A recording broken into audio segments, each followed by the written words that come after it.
नमस्कार. वैशूज किचनमध्ये आपल्या सर्वांचं खूप खूप मनापासून स्वागत आहे. आज मस्त असं आपण टिफिन सिरीजचा एपिसोड नंबर 12 घेऊन आलेलो आहोत. 11 एपिसोड नंबर हा शॉर्टमध्ये टाकलेला आहे, त्याच्यामुळे तो तुम्ही पाहू शकता. आता मस्त आपण छान असा स्पायसीवाला ढोकळा बनवणार आहोत. जो गोडवाला असतो तो नाही बनवणार आहोत. त्यासाठी काय केलेलं आहे, 1 वाटी बारीक रवा आणि 1 वाटी बेसन डायरेक्ट मिक्सरच्या भांड्यात टाकायचं आहे. अर्धी वाटी दही घेतलेलं आहे, थोडंसं पाणी टाकलेलं आहे अर्धी वाटी. त्याचबरोबर हेल्दीचा आणि मस्त असा छान कलर येण्यासाठी मी टाकलेला आहे एक छोटा बीट, जो सोलून आणि बारीक चिरून टाकलेला आहे. त्यानंतर याच्यात मिरच्या टाकलेल्या आहेत 2 हिरव्या तिखटवाल्या, साखर टाकलेली आहे, हळद टाकलेली आहे आणि इथे चवीनुसार मीठही टाकलेलं आहे. तो थोडासा स्किप झालेला आहे व्हिडिओ याच्यामध्ये, पण टाकलेला आहे मीठही गरजेनुसार जसं लागतं तेवढं. आणि छान मिक्सरला फिरवून घ्यायचं आहे बॅटर. पूर्ण फिरवल्यानंतर बघा बॅटरची कन्सिस्टन्सी कशी आहे, तशीच आपली काढून घेतलेली आहे एका बाउलमध्ये. हे आता सगळं बॅटर मी काढून घेते पूर्ण. आणि मस्त झटपट होणारा आहे, जास्त वेळही लागत नाही. एका ताटलीला आता आपण तेल लावून घेऊया, ज्याच्यामध्ये आपण स्टीम करणार ना त्याच्या हेडमधला. त्या भांड्याला कोणतंही स्टीमर असेल किंवा कोणता कंटेनर जो असला केक टिनचा वगैरे असतो ना, तसं जर घेत असाल कोणतंही घ्याल, त्याला तेल फक्त लावून आपण ग्रीस करून घ्यायचं आहे. त्याच्यानंतर ते साईडला ठेवायचं. एकीकडे पाणीही गरम करायला ठेवलेलं आहे कढईमध्ये. आणि आता इथे इनो टाकलेला आहे. इथे आता बॅटर थोडंसंच आहे ना, त्याच्यामुळे त्याच्या ह्याच्यानुसारच मी आता पूर्ण इनोचं पॅकेट न टाकता अर्धा इनोचं पॅकेट टाकलेलं आहे. थोडंसं एखादा चमच्यावर त्याच्यावर पाणी टाकायचं आहे इनो ॲक्टिवेट करण्यासाठी. आणि एकाच डायरेक्शनमध्ये मस्त फिरवून घेऊया. आणि ही प्रोसेस आता पटापट करायची आहे. आणि छान मिक्स झालं की त्या प्लेटमध्ये जे आपण ग्रीस करून ठेवलेले आहे तेल लावून, त्याच्यामध्ये सगळं आपलं बॅटर ओतून घ्यायचं आहे.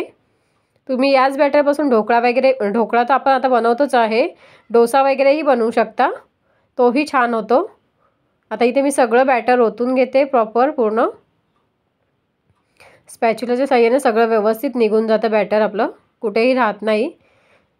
आणि हे पटापट टाकून घेतल्यानंतर थोडंसं आपण जे ताट आहे ते टॅप करायचं आहे, जेणेकरून बघा बबल्स आहेत ना मस्त असे निघतात.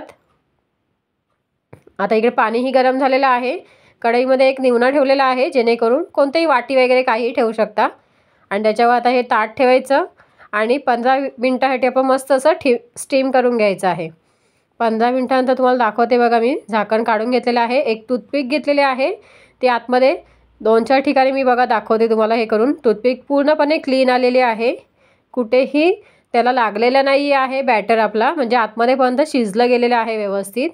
त्यानंतर मस्त असं थंड करून घेतलेलं आहे. आणि त्याच्यानंतर याला पण मी आता मस्त असे टिफिनसाठी आहे, त्याच्यामुळे छोटे छोटे क्यूब्समध्ये कट करून घेते बारीक असे, जास्त मोठे नाही करणार आहे. आणि तुम्हाला जर पाहिजे तर गोडही करू शकता, जसं आपला नॉर्मल ढोकळा करतो ना तसंही करू शकता, वरती तडका देऊन साखरेचा पाण्याचा वगैरे. पण मी ते तसा गोडवाला नाही करत आहे, मी हा स्पायसीवाला करते. त्यामुळे मी तडका तर देणार आहे, पण तिखटवालाच देणार आहे. फक्त त्याच्यामध्ये आपण जेव्हा बॅटरमध्ये टाकतो ना त्याच्यामध्येच फक्त मी इथे साखर टाकलेली 1 चमच्यावर. आता बघा हे सगळे मी कट करून घेतलेले आहे छोट्या छोट्या क्यूब्समध्ये. आणि आतमध्ये बघा मस्त असं जाळीदार झालेलं आहे प्रॉपर, छान असं. आता इथे एक कढई ठेवलेली आहे गरम करायला तेल टाकून. तेलही छान गरम झालेलं आहे. 1 चमच्यावर तेल टाकलेलं आहे, मोठा चमचा. त्यानंतर त्याच्यावर आता टाकायचं आहे जिरं टाकलेलं आहे, छोटे छोटे चमचे 2. एक आपलं मोठा पोहे खायचा असेल तर तो 1 चमचा टाकला तरी बस आहे. आणि तेवढंच 2 चमचे छोटे राई टाकलेली आहे, हळद टाकलेली आहे थोडीशी. त्यानंतर कढीपत्त्याची पाने भरपूर अशी ती टाकायची आहे. थोडंसं मिक्स करूया आपण तेलावर, छान असं ढवळून घ्यायचं आहे. त्यानंतर उभ्या चिरलेल्या आता मी मिरच्या टाकते. त्याही 2 ते 3 मिरच्या आहेत, पण मस्त असं तुकडे करून घेतलेले आहेत, मधूनच करून घेतलेले आहेत. आणि त्याचे अजून तुकडे केलेले आहेत, एकदम बारीकही करायचे नाही, म्हणजे ते बाहेर काढायला व्यवस्थित निघता आले पाहिजे ना म्हणून. आणि छान आता तेलावर मिरच्या फ्राय करायच्या आहेत 1 मिनिटभर. आणि नंतर जे आपला ढोकळा बनवलेला आहे ना बीटरूटचा वगैरे, मस्त असा तो टाकायचा आहे. याला बीटरूट ढोकळा म्हणू शकता किंवा आपलं रवा बेसन ढोकळा म्हणू शकता. खूप हेल्दी आहे, टेस्टी आहे आणि झटपट होणारा आहे. मुलांना तर टिफिनला किंवा आपण नाश्त्यासाठीही बनवू शकतो अशा प्रकारे घरी सगळ्यांसाठीच.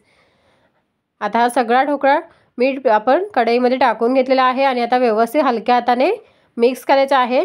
चमच्याने व्यवस्थित होत नव्हतं, कारण का तो तुटता कामा नाही ना, त्यासाठी म्हणून मग मी टॉस करायचं असं मस्त असं टॉस करून घेतलेलं आहे.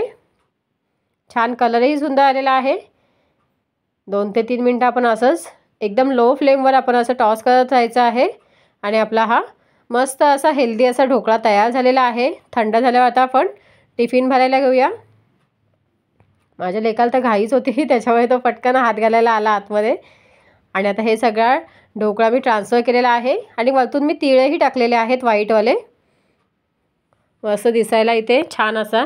कारण का कोथिंबीर नव्हती आज गार्निशिंगसाठी, त्यामुळे मी इथे तीळ टाकलेले आहेत सफेदवाले. ते तुम्ही डायरेक्ट तेलावर टाकलात तरीही चालेल किंवा असेच वरतून टाकलात तरीही चालेल. आणि त्याच्यानंतर एक टूथपिक लावलेला आहे, ठेवलेला आहे टिफिनमध्ये, जेणेकरून खायला इझी जाईल. आणि मस्त असे जेमशा गोळ्या त्यांना चटरपटरसाठी. आणि अशा प्रकारे आपला हा टिफिन सिरीजचा एपिसोड नंबर 12 तयार आहे. कसं वाटलं मग रेसिपी आजची? आय होप तुम्हाला नक्कीच आवडली असेल. आजचा हा व्हिडिओ, आजची ही रेसिपी आवडल्यास लाईक शेअर सबस्क्राईब. थँक्यू.